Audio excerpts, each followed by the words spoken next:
이런 것들이 의미하는 건 사회 융자가 감소했다. 이거는 뭐냐면은 실물 경제에 돈이 들어가고 있지 않다. 그런 걸 의미하겠죠. 그래서 실제 그 어떻게 움직이고 있나 보면은 여기 노란색이 2022년인데요. 2022년 초에 보면은 경제가 어려워지고 코로나가 그 갑자기 발발하고 하니까 중국 정부에서 굉장히 신경 써서 제로 코로나 정책을 쓰면서, 그리고 이제 중국 정부가 제로 코로나 정책을 하니까 생산이 마비되고 도시가 봉쇄되고 여기에서 이제 경제가 굉장히 어려워지니까 중국 정부가 힘을 많이 썼어요. 돈을 많이 썼어요. 그래서 1월에 보면은 대체적으로 전체 1월에 이렇게 많이 쓰는 것 같아요. 그 다음에 2월에 이렇게 떨어지는 거는 여러 가지 이유가 있지만 이건 좀 계절적 요인이 많은데요. 그거 뭐냐면 구정이 있죠. 우리의 설날. 그래서 생산이 좀 더 떨어지고 그러면서 이제 대출도 실물 경제에 들어가는 돈도 이렇게 많이 줄어드는 거. 이건 뭐 전통적인데요. 그 다음에 다시 이제 살아나겠죠. 근데 보통 이렇게 되는데 이 노란 게 보면은 6월에 갑자기 또 굉장히 많이 올라왔어요. 감소폭들이 고점과 저점의 폭이 그렇게 크진 않은데 올해 보면은 굉장히 고점과 저점의 폭이 크다는 걸 알 수가 있습니다. 그 얘기는 뭐냐? 경제가 어려워졌다. 그러면은 일반 가게나 일반 기업은 즉각적으로 늘릴 수가 없어요. 지출을 늘리거나. 그러면 여기에서 누가 구원타자로 나오겠습니까? 정부가 재정 지출을 통해서 구원타자로 나오는 거죠.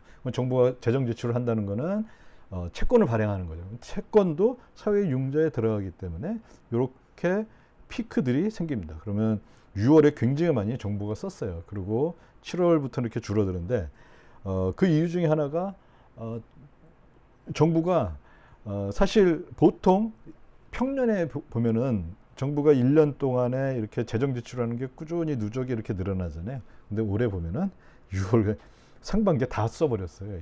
그러니까 그래서 앞으로 이제 쓸 게 없는 거고, 그런 게 없어지자 어떻게 됐냐면 가게하고 기업은 아직도 투심이 돌아와 있지 않는 거죠. 투자하고 싶은 마음이 없는 상황이 아닌가 이렇게 봅니다. 사회 융자액, 절대적인 액보다도 금액보다도 사회 융자의 구조가 어떻게 되어 있나 이걸 좀 봐야 되는데요. 가계의 중장기 대출, 요게 굉장히 중요합니다. 가계의 단기 대출도 있고 보통 이제 소비 대출 같은 거 하겠죠. 당장 올해 이번 달에 돈이 좀 모자라면은 카드를 쓴다든지 그런 것들은 이제 보통 가계 단기 대출에 이제 많이 잡히는데요. 중장기 대출은 주로 어디에 이제 잡히냐면은 어떤 항목이 잡히냐면은 부동산을 구매할 때 은행으로부터 저 대출을 받고 하면은 뭐 20년, 30년 뭐 이런 식으로 대출을 하기 때문에 이게 중국에서는 굉장히 중요한 경기를 가늠할 수 있는 굉장히 중요한 척도 중에 하나인데요. 중장기 대출이 이 파란 게 22년인데요. 보면은 다른 19년부터 제가 이렇게 표시를 했는데 19년부터 21년 작년까지 어떤 뭐 평균치보다 지금 현저하게 떨어져 있는 상태입니다. 지금 가계가 지금 중국에서 많이 나오는 것 중에 하나가 사람들이 저 집을 샀어요. 그리고 집을 사고 미리 돈을 다 냅니다. 그러면은 한 2년, 길게는 3년 있다가 집이 완공이 돼서 부동산 개발업체가, 주택 구매자가 집을 실질적으로 분양을 하게 되는데요.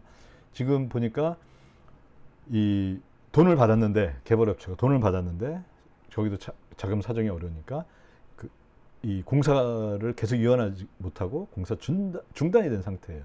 그런 상황에서 그 주택 구매자들이 어떤 일을 하냐면은 이제 은행에서 대출 받아서 개발업체에게 줬는데 은행에서 대출 받은 거에 대해서 이제 매달 일부를 상환해야 되는데 그 상환 안 하겠다, 상환 거부 운동이 현재 벌어지고 있는 그런 상황이거든요. 그러면 이걸 본다면은 가계 중장기 대출이 6월에 살아나는 듯 하다가 다시 이렇게 푹 꺼지고 있다. 이런 거는 뭐냐면은 굉장히 중국의 부동산 시장이 굉장히 어렵다라는 거를 단적으로 보여주는 것 같습니다. 그리고 가계 중장기 대출은 마이너스를 간 적이 거의 없었습니다. 근데 이번 이렇게 2월, 4월에 그게 마이너스를 갔다. 이거는 그 중국의 부동산 정책이 현재 모습을 띈 게 90년대 후반부터 2000년대 초반부터 있었는데 최근 20년간 거의 보기 힘들었던 현상이에요.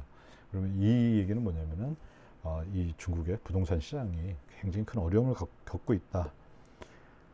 아까 말씀드렸듯이 지방 정부는 중앙 정부는 이제 딱 보고 있다가 시장이 만약에 경제가 가게나 기업이 투자도 안 하고 소비도 안 하고 굉장히 어려워질 것 같아요. 그러면 중앙 정부가 갖고 있는 재정을 투입을 합니다. 그러면 그게 투입하는 게 지방 정부에는 전항채권이라는 이름으로 이게 잡히는데, 요거는 주로 저런 것들에 많이 쓰입니다.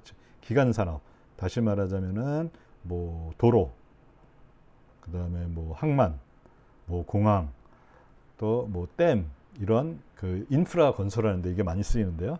여기 보시다시피 2020년에 써야 될 게 대략 한 4조 위안 정도, 그 정도, 올해 써야 될 게 그 정도가 정해져 있습니다. 이거는 매년 2월에 딱 정하는데요. 이거 다 썼어요, 이미. 그 얘기는 이미 99% 소진됐습니다.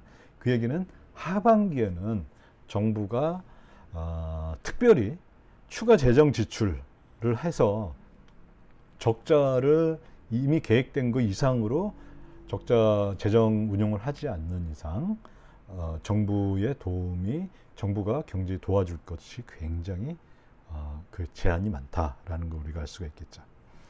자, 그래서 우리는 이것으로부터 인민은행의 고뇌, 요거에 대해서 좀 알 수가 있는데요.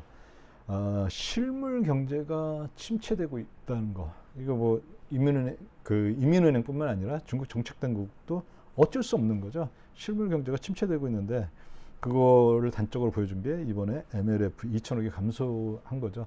그동안에는 MLF는 보통 늘리거나 아니면 현 상태를 유지했습니다. 다시 말하자면은 이번에 MLF 그 만기가 1,000억이 도래한다. 그러면 새로 MLF 1,000억을 더 발행해. 이런 식으로 됐었는데요.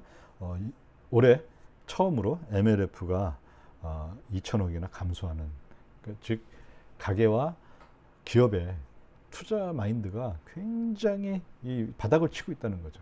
그런 상황에서 제가 봤을 때 이번에 뭐 0.1% 인하한 거는 뭐 깜짝 인하다라기보다도 그냥 어떻게 보면 전 세계가 긴축으로, 즉 금리를 올리고 있는 상황, 외부 환경은 그렇고 거기서 중국만 금리를 내리자니, 그런데 실물 경제 너무 안 좋고 하니까 어쩔 수 없이 다만 0.1%라도 1%라도 이 금리 인하를 해서 뭐 그런 심정인 것 같아요. 아주 어쩔 수 없는, 이것도 못하고 저러지도 못하고 하는데 거기서 어쩔 수 없는 아주 그 인민은행과 또는 중국 정책당국의 이런 고민이 보여진다, 이렇게 얘기할 수가 있을 것 같습니다.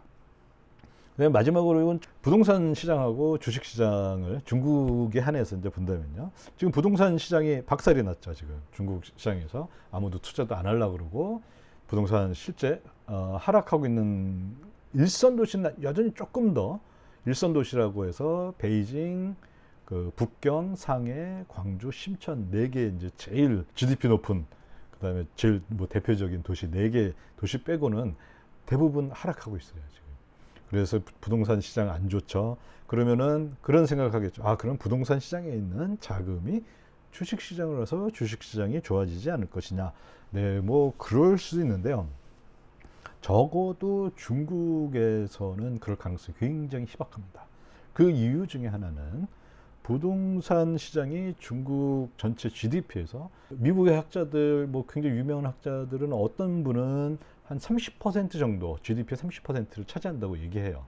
과연 부동산 시장이 안 좋아서 부동산 시장에 있는 자금이 주식 시장으로 갈 거냐?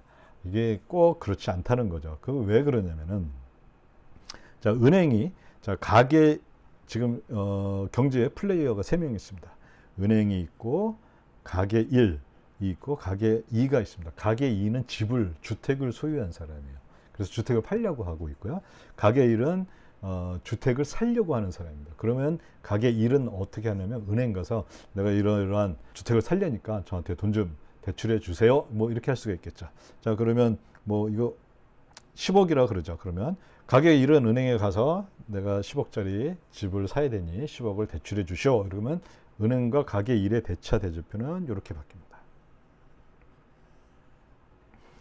저 은행은 자기 자산에 대출해 준 게 있으니까 10만큼 대출이 늘겠죠.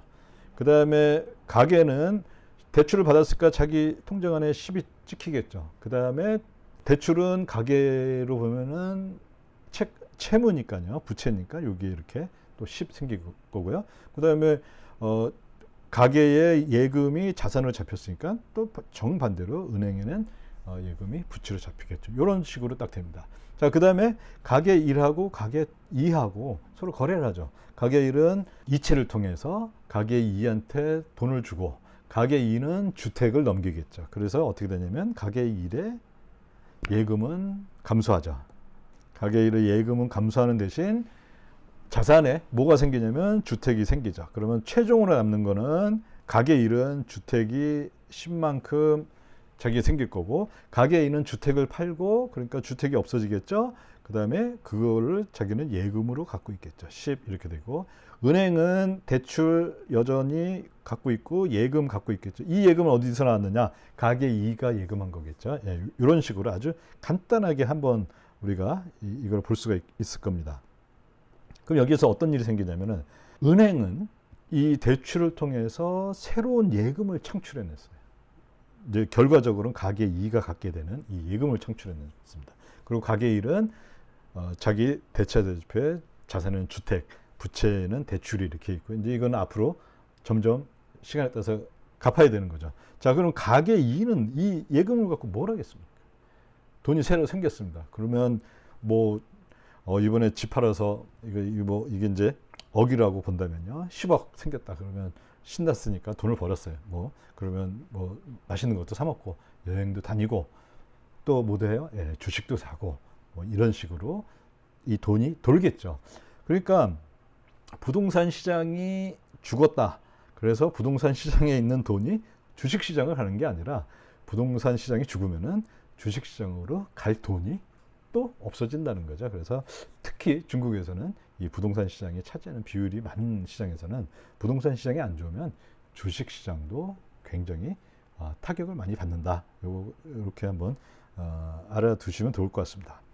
자, 결국에 지금까지 했던 걸 종합해 보면은 지금 중국 정부는 지난 7월 29일에 이 정치국 회의를 하는데요. 이제 정치국 회의는 굉장히 중요한 사람들, 상위 한 10명 정도 되나요? 그 사람들만 회의를 하는데 거기에서 물론 시진핑 주석이 직접 나와서 주재를 합니다. 그 회의에서 1년에 여러 번 하는데 제로 코로나 정책을 끝까지 밀고 간다는 것을 천명을 했어요. 이게 최소한 11월에 시진핑 주석의 연임이 결정이 되는데 최소한 그때까지는 아마 제로 코로나를 하게 될 것 같아요.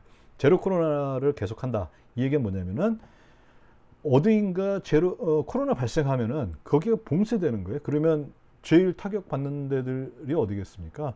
당연히 그게 어떤 쇼핑몰이라든지 호텔이라든지 이런 쇼핑센터 같은 곳, 또 그 다음에 만약에 공장에서 그런 게 발생했다면 거기 봉쇄가 되겠죠.